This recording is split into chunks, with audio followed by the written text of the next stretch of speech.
Excuse me, sir, is this the Delta House? Sure. Come on in. They have cold beer and action on the game. I'm shocked to find that gambling is going on in here. It's time for the Degenerates Next Door. Dollar bills, y'all. Oh, yeah. What a wild and wacky week it was in sports betting. And I'll tell you what, we had a good old time. We had a good old time with the college football last week. My name is Rob Kendall, joined by Jason Hammer. Of course, you know Jason Hammer, one half of the number one rated afternoon show in the city of Indianapolis, the Hammer and Nigel Show.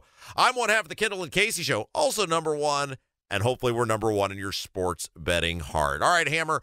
Before we get into the big boy football coming up this week, we had a good little weekend last week when it came to college football. We did. As a matter of fact, Rob, I won so much damn money that I'm not in the office today. I took my winnings. I have hired some contractors.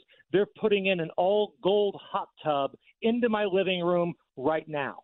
My living room is going to look like the living room that Cleo McDowell has in the movie Coming to America. It's going to look like the apartment that the landlord moves into after Simi changes with him. That's the kind of money we're making here, Rob. Yeah, I picture you being like Judge Smales in Caddyshack, where you're telling people there's a fine wax buildup on your shoes.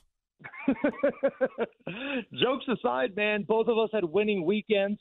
You continue your run right now. I believe you are 10 out of your last 15, I think, are wins for you. Yeah, 12-8 overall. So like I tell people, if you'd have bet $1 million on every game, you'd be $4 million ahead. And who doesn't have that type of money, right? If you're that wealthy and you're listening to us, then why wouldn't you put some money down on a game that features Ball State once in a while? Now, you told me, what's the most you've ever wagered on a sporting event? The most I've ever wagered on a sporting event was $750. Oh, wow. Now, there are others that have probably dwarfed that. Like, I'm sure when we talk to David Stephanoff, our pro, coming up here in just a little bit, he's probably put a staggering number on the board. Our buddy Drake, who tweets in to us from time to time, Drake for America, he puts staggering money on games all the time. But keep in mind, when I put that $750 on the Colts on Monday night a number of years ago, I wasn't making the type of salary that warranted me putting $750 on a game. Your marriage was on the line, and look at you. You're still married today. Why? Because of the miracle comeback. All right, so this is what we describe as a week of big boy football, and obviously the marquee game is going to be Georgia at Alabama. Georgia enters as a 2-point favorite against Alabama. What do you think, Hammer? You're right. This is big boy football. Like, with all due respect to the teams in our backyard, Purdue, Indiana. You know, Indiana's doing really well, and we'll talk about them coming up in just a little bit. But they're playing Maryland this weekend. Purdue's playing Nebraska. And with all due respect to those guys, watching those games is going to look like a different sport when you're watching Georgia at Alabama. I believe there's going to be a certain former president in attendance at this game coming up this weekend. And you could make a case that these are two of the top 5 teams in America. And whoever wins this game here, and again, Bama, a rare home dog in this situation, whatever quarterback comes out on top, they immediately go into that conversation for Heisman Trophy. Yeah. And the other one probably has their hosts, taken away. Yeah, you're absolutely right. And I think this is going to come down to, and by the way, I'll have a pick on this in a little bit. Our professional handicapper, David Stephanoff, will have a pick coming up here in just a little bit as well. I think this really comes down to, because you have a theory, right? You say better quarterback getting points, you take the better quarterback. But are you betting on the better quarterback, or are you betting on the better team? Because I think Alabama has the better quarterback. I think Georgia has the better players around the quarterback, and that's what makes sports betting so maddening. Think about how many NFL players are on the roster of this game coming up on Saturday.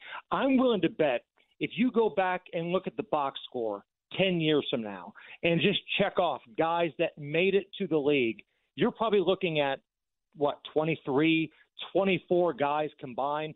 They're going to be guys that don't get in the game this weekend, Rob, that will play in the National Football League one day. That's how talented these teams are. And you're right. I always say if the better quarterback is getting points, that's where you go. But that's if all things are equal. Do you believe all things are equal right now? Because I'm looking at Georgia, and they got a little chip on their shoulder. The last time they played Alabama gave it to them and knocked them out of an opportunity to win the national championship, basically. So give me I'm not having an official play on this one, but gun to my head here, I'd lean Georgia. I know you feel more confident than I do, and you've got a play coming up in just a minute. Yeah, I said at the break it was 2. I think it's actually 2.5 is currently the spread. Obviously, the lines change throughout the day. So we'll have David Stephanoff on in just a little bit to get his thoughts on the ball game. I'll have my pick as well. But first, Hammer, speaking of the SEC, we start with you. You've got to play. It is Oklahoma at Auburn. Yeah, this is an interesting one because Oklahoma today, and again, for those who don't know, we record this podcast on a Tuesday. So all the lines and information are, as of Tuesday afternoon. Oklahoma made the announcement they're going to go with the freshman quarterback. And throughout the week, the line, Oklahoma opened as a 4-point favorite at Auburn. Both of these teams coming off losses last week, it's down to 1.5. The public does not like the freshman quarterback. But for me, I'm wondering if they even watched the Oklahoma-Tennessee game last week. Number one, Oklahoma's defense is legitimate. They are one of the top 10 defenses in America. I saw what they were able to do against a high-powered Tennessee offense. That Oklahoma defense is for real. And I thought the freshman quarterback gave them more opportunities to move the chains, more of a dual threat guy. So I think this is kind of a gift from the gambling gods that it went down from 4 to 1.5. So if you're taking Oklahoma, like I am, to go on the road in a bounce-back spot, this is Christmas. I'll take the Sooners. I'm going to lay 1.5. I found 1.5 at Bet Rivers. And as always, we're shopping around here. We're trying to find the best number. But if you're somebody that's on the other side, if you're somebody that's Auburn, you kind of got to be, kicking yourself at this point because this went down 4 points basically in 2 days. That's a big deal. Yeah, absolutely. And like you said, we were both watching that game with keen interest last week. You're a huge Tennessee fan, but we both had Tennessee and hit that -6.5. Oklahoma ain't bad. Tennessee is one of those upper echelon teams. I think there's like 5 teams that are on another level. Tennessee's one of them. Auburn ain't on another level. I like your pick here, Hammer, and I especially like it now. I'm not going to say it's a free money bet, but that certainly seems like some really good odds at 1.5. Yeah, both teams coming off a loss, but Oklahoma's loss, they competed. Tennessee didn't quite put the offensive fireworks up, and if that Oklahoma defense can shut down that Tennessee offense, I think they're going to go into Jordan Hare and do just fine. Defense travels, and I'll lay 1.5 with the Sooners. All right, real quick before we get to our pro handicapper, David Stephanoff, with his bet on the big game, Georgia at Alabama. You mentioned losses and bouncing back from losses, and Nebraska. Boy, what a disappointing loss that was. They lost at home in overtime against Illinois. They are a 9.5-point favorite on the road at Purdue. All right, so here's my thinking on this, Hammer, and you tell me if I'm crazy. So Nebraska's season kind of went up in flames last week as far as the Final 12 is concerned. But they, A, essentially tied a pretty good team in Illinois, so that means they're pretty good. And B, Purdue is awful. I mean, really awful. And I am in so far 2 for 2 on the fade Purdue business. 2-0 on the year betting against the Boilers. Oregon State wasn't great, but they easily covered that 5.5, winning by 17. I think Nebraska's better than Oregon State. They put up 345 yards against Illinois, so maybe they'll get like 700 against Purdue. Sure, it's a road game for Nebraska, but who's really showing up to a Purdue home game? 9.5 is a lot, but I'm laying it. Give me the Cornhuskers. For whatever reason, historically, Purdue has played Nebraska well, but those were different Purdue teams. This year's Purdue team, and we talked about this in week 1, and we keep bringing it up every week, they were picked to be 18th in the Big Ten. Now, for those keeping score at home, there are 18 teams in the Big Ten, and Purdue was picked to be dead last. And this is a Nebraska squad coming off of depancing on national television, which has to just bother them. So if you're going to get a solid bounce-back effort from the Huskers, I think you're going to get it here. Yeah, the other thing is Nebraska committed so many penalties in that game that kept Illinois drives alive. Just the odds of doing all of that again just seems very small to me. And my goodness, you've never lived, Hammer, until you've had to stay up till midnight watching Purdue at Oregon State on the CW network to see if you won a bet. Do you know who you're talking to? You're talking to a guy during COVID that bet on fixed Russian ping pong. So, yeah, I know a thing or two about what it's like to stay up late to watch a degenerate bet, my friend. All right, we got plenty more bets coming from Hammer. I've got plenty of bets as well. Let's take a break. When we come back, our pro handicapper, David Stephanoff, will be with us, and we're going to talk about his big bet on the big boy football. It's Georgia at Alabama. This is the Degenerates Next Door. This is the Degenerates Next Door. My name is Rob Kendall, and as we told you in our last segment, the big boy football coming up Saturday night. It's the game everybody's talking about. We've got Georgia, a 2.5-point favorite, on the road at Alabama. And let's go. Let's not put it in the hands of any rank amateur. Let's go to a professional. Our man, David Stephanoff. You know him from followneverfade.com. He joins us now. David, it's the game everybody's talking about. Where are you, my friend? How you doing, Rob? Thank you again. Thank you, Hammer. What a game. Probably the game, one of the best early game of the season, Alabama, Georgia. Vegas has got this line at 2.5, like you said. It's a toss-up. But I just think on my end, I'm looking at Georgia. I think Vegas made Georgia the favorite for a reason. Quarterback play, I think Georgia checks the boxes in all the categories except maybe quarterback. You know, Milroe, he's phenomenal. I think, but the defense comes down to the defense. I know Georgia played Kentucky and looked horrible. Both these teams have had 2 weeks off. They couldn't score with Kentucky last. Had to come back from, down 12-0 or whatever it was. But on the over-under sitting at 48, I think regardless, that total's going to be right around 48. I think that's untouchable here. I think Vegas got that nailed. I think it's been 47, 49 some places. But I'm going to take the Georgia Bulldogs here. Vegas made them a favorite for a reason on the road at Bama. I love Georgia Bulldogs in this spot. I'm going to lay the 2 points. Gave you guys a loser last week. We was on Oklahoma. Quarterback play was absolutely atrocious. Gave you 3 wins before that, guys. But we're going to take Georgia Bulldogs this week, guys. Lay the 2 points. Lay the money line. I'd lay the money line, guys. I wouldn't mess with 2 points. It's going to come down to field goal, 2-point conversion, something like that. It's going to be a close game. But hey, take the Georgia Bulldogs money line. You guys can follow me on all platforms, guys, every single day: Facebook, TikTok, Instagram, YouTube, Twitter. Check me on Facebook every day. I give out tennis gyms, Facebook, football gyms, baseball gyms. YouTube every single day. I've got my #1 VIP play I give away free every single day on my YouTube channel, guys. Check it out. FollowNerfA.com. Just type it in everywhere, guys. But we're going to take the Georgia Bulldogs this week. I thank you, Hammer. Thank you, Rob. Hope you guys have a great week. And no matter what, don't forget to follow Never Fade. Yeah, FollowNeverFade.com. David Stephanoff, you're the best. Thank you, my friend. Have a great week, Rob. Thank you. Bye-bye.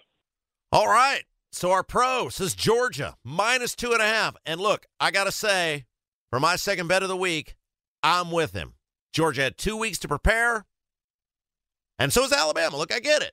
But to me, this comes down to, what are we picking? The better quarterback or the better team? I think that Alabama has the better quarterback. Slightly. But I think everything around the quarterback is better for Georgia. And look, I know it's a road game. I know Georgia struggled against Kentucky. But with those 2 weeks to prepare, I'm with David. I say give me Georgia -2.5. All right. We're going to take another quick break. When we come back, we got picks galore. We got Jason Hammer with 4 more picks to go. You got me with 3 more picks to go. You got a Degenerate special. We got a Let's Get Nuts. You're listening to the Degenerates Next Door. All right, well, there you have it. It is the Degenerates Next Door. I'm Rob Kendall. Jason Hammer joins me once again on the hotline. Hammer, David Stephanoff, and me, we got the same picks, man. Sometimes that's good, sometimes that's a danger zone, but we're both in on Georgia, minus 2.5. Again, don't have an official play on that one. If I had to lean, that's where I would go because I love Kirby Smart, man. Kirby Smart is the new Nick Saban of the SEC. And, again, the last time those teams played, he got embarrassed in the SEC championship game, and that's the type of dude that takes that personally. All right, so let's get to some of your picks for Saturday. We start right here. Back home again in Indiana. The Indiana Hoosiers are 4-0. They're a 6.5-point favorite at home against Maryland. Where are you at on this one? Yeah, this is interesting because we're talking about a big game for Indiana football. Yeah. Sweet mother of all that's pure. The Hoosiers 4-0. Schedule has not been daunting per se. UCLA probably being the toughest test, and UCLA stinks to high heaven, but it was on the road. So here comes the Maryland squad that's got a pretty good pass rush. This is probably the most well-rounded Maryland team they've had in a while. Last couple of years, they've tried to just outscore you. Now they got a little bit of a pass rush, but I'm hitching my wagon to the Hoosiers here. And again, this number is going up. It's already at 7 at some spots on FanDuel. At the time of this podcast, you can still get it at 6.5. That's a big deal. There's a big difference between 6.5 and 7. That could be the difference between a win and a push. I like the Hoosiers in this spot because it feels like their quarterback, Curtis O'Rourke, is starting to get more comfortable. Keep in mind, this kid was the 2022 MAC Player of the Year. Now, I know the MAC is not the Big Ten, but the kid can sling it. Missed a year with an injury. He's completing 75% of his passes, and he's been getting better each week. If you've watched this Indiana squad, he's getting better each week. And if Indiana can run the ball just a little bit and kind of open up that passing game here, I think this Hoosier offense is going to put some points up here. This is going to be one of those games where I think it's close for about 3 quarters, maybe even 3.5.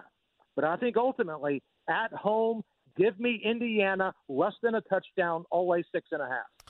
All right, I'm in on this game too, and you know me, I've learned to love the under this year. The under so far has been my friend to a 12-8 college football record thus far. And here's where I'm at on this. So for all this video game offense stuff for IU, that's got to stop at some point, doesn't it? It's like musical chairs. You just got to be around the chair when the music stops to sit in the chair. And IU's really only played one legit team, and that's UCLA. And even they're looking like Destination Stinksville. Look, I get Maryland isn't a world beater. IU is combined to go over 55.5 every single game but one. And IU probably is going to score some points. And I'm cool with that. As long as they play some defense along the way, I'd be totally fine with like 38-14.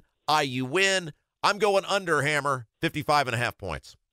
All right. Now, hold on. I want to get a second opinion. I got my contractor guys here working. Hold on. Can Indiana cover 6.5? I'd say yeah. Yeah. Okay, we got a yes on Hell one. no. Okay, that's a no from the other one. So it's a split crowd here. I'll still lay the 6.5, but I'm a little bit more confident in that offense, I think, than you are, Rob. Yeah, we'll see. I mean, now they'll probably score 9 million. I mean, it'll be like that Buffalo game that was over at the start of the third quarter last night. All right, let's see. Michigan. What a win for Michigan last week against USC, saving their season. What a comeback, an incredible comeback. A bunch of missed tackles did USC in. Michigan's a 9-point favorite at home this week versus Minnesota. Hammer, what say you?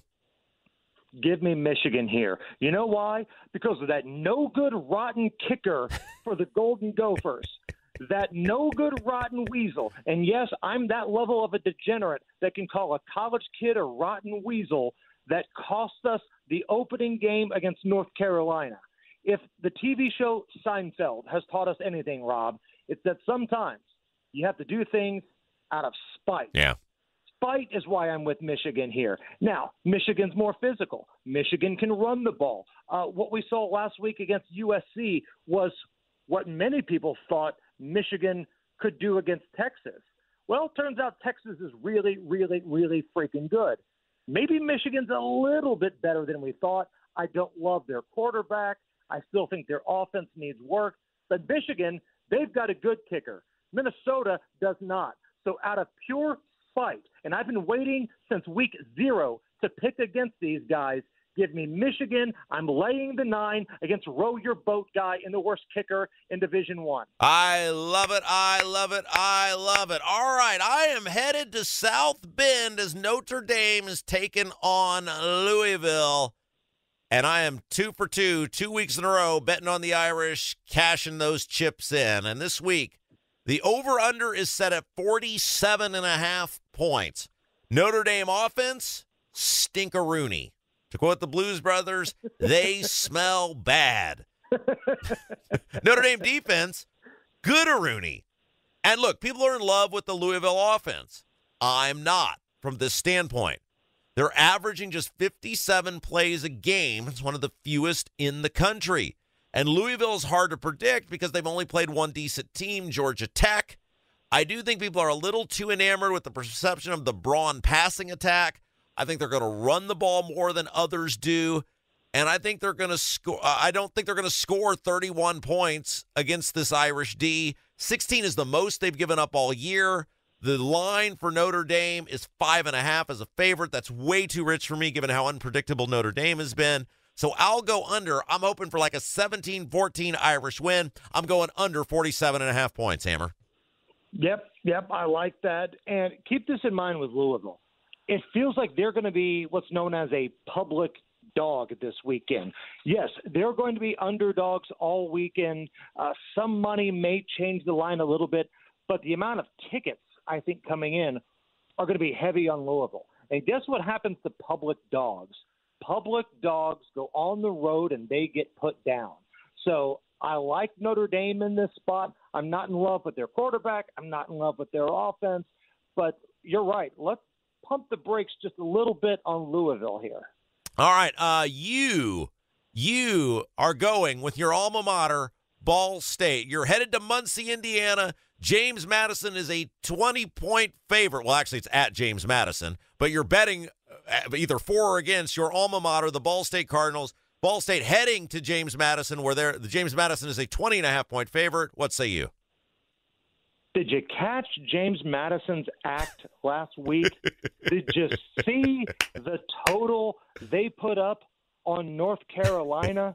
Listen, Coach Sig did not leave the cupboard bare at James Madison, and they're at home, and here comes a Ball State team that can't stop anybody. Now, Ball State's quarterback, not bad.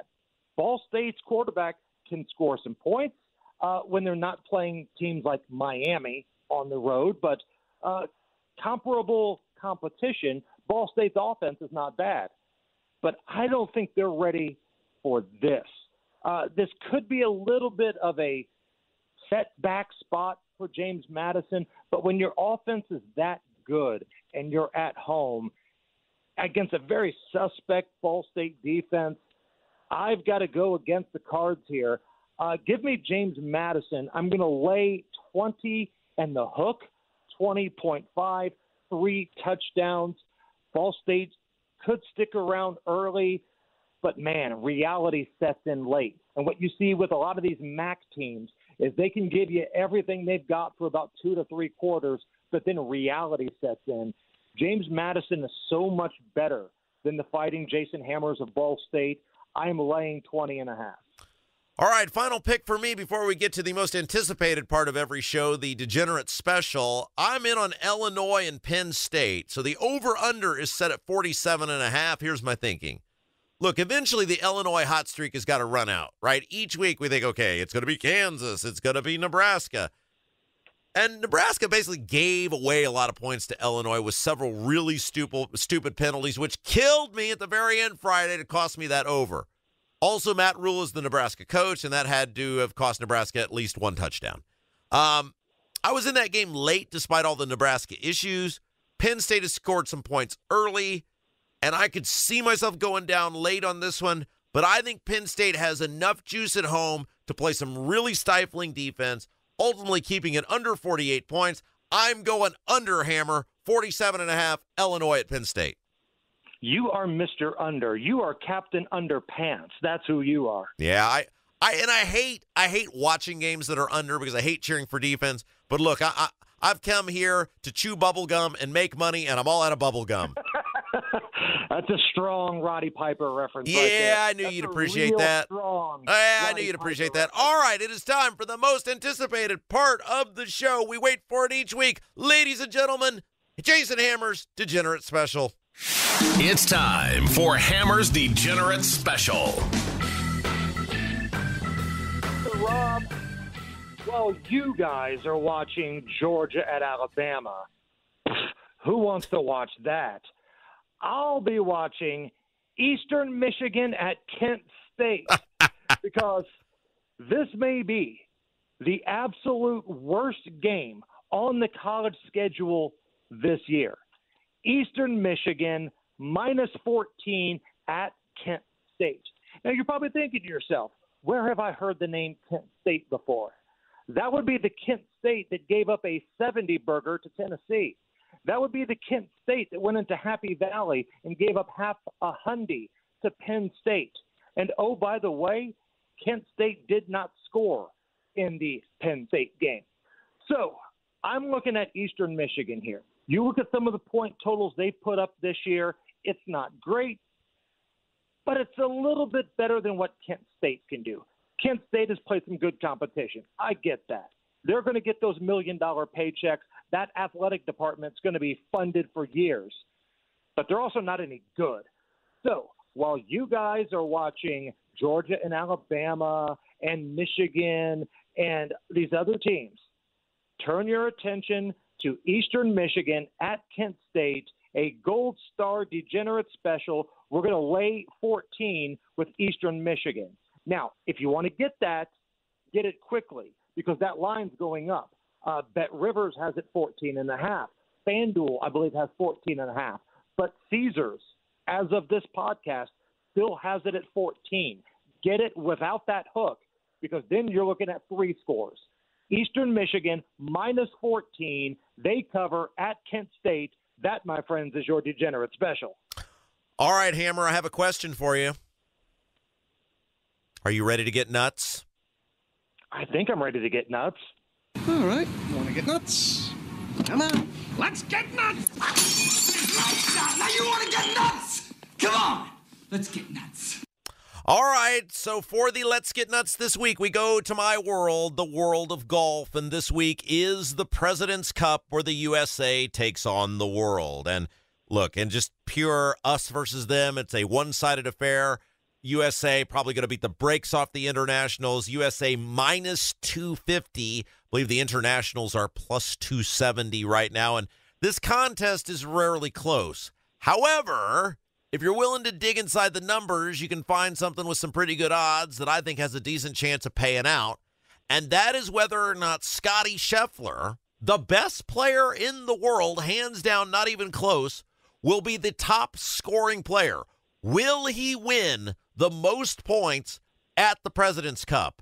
And right now, Jason Allen Hammer, you can get, hands down, the best player in the world to be the biggest scoring member of the entire President's Cup, USA or internationals, at plus 700, 7-1 odds on the best player in the world. Jason Hammer, I'm getting nuts with Scotty Scheffler at the President's Cup. All right, want to get nuts? Come on, let's get nuts! Lights out. Now you want to get nuts? Come on, let's get nuts. And there you have it. All right, Hammer, you want to do a quick little recap of our picks today? Let's do it. Let's do it. I am in on Oklahoma. This line is going down. Oklahoma's playing the freshman quarterback. I think he's going to be just fine. 1.5 is the line. I'm in on the Sooners at Auburn. I'm also looking at the Hoosiers, the Fighting Hoosiers of Indiana. We're going to lay 6.5 That was available 6.5 earlier today. Jump on it quickly. It looks like it's going up. Michigan, we're going to lay 9.5. They're in the big house taking on row your boat guy, the Minnesota Golden Gophers. This is a spite pick for me because I hate them so much for doing me dirty in week 1. Michigan minus 9.5. James Madison minus 20.5 against Ball State. And your degenerate special, Eastern Michigan minus 14 at Kent State. I hate being such a chalk-eating weasel, as Kelly in Vegas would say. I'm on all favorites today. I normally hate being that guy, but this is what we're rolling with. Yeah, and in fairness, you've been a way worse guy than all favorites guy in your life, so don't let that hold you back. All right, as for me, I'm looking for a bounce back from Nebraska. I've got them covering 9.5 at Purdue. Notre Dame and Louisville. I'm not all in on that Louisville offense, and I know Notre Dame's offense stinks. I'm going under 47.5. IU and Maryland, the video game offense for IU's got to slow down a little bit at some point, right? I'm going under 55.5 points. Illinois at Penn State, I'm going under 47.5 points. And in the big one, the big boy football, I've got Georgia minus 2.5, covering on the road at Alabama. Oh, yeah. And for Let's Get Nuts, I've got Scotty Scheffler to be the top scorer in the President's Cup at plus 700. Jason Hammer, closing thoughts. Man, let's have another winning weekend. You and I both had positive weekends last week. You're rolling right now, Rob. So let's keep this thing afloat. I know our pro handicapper, David Stephanoff, he's hitting picks on this show at a 75% rate. You guys got the same play. Yeah, absolutely. All right. So that is going to do it for us. Don't forget you can find Hammer on Twitter at Jason Allen Hammer. Also follow his show, The Hammer and Nigel Show, at Hammer and Nigel. Me, I'm on Twitter at Rob M. Kendall. Good luck with your bets. This has been The Degenerates Next Door.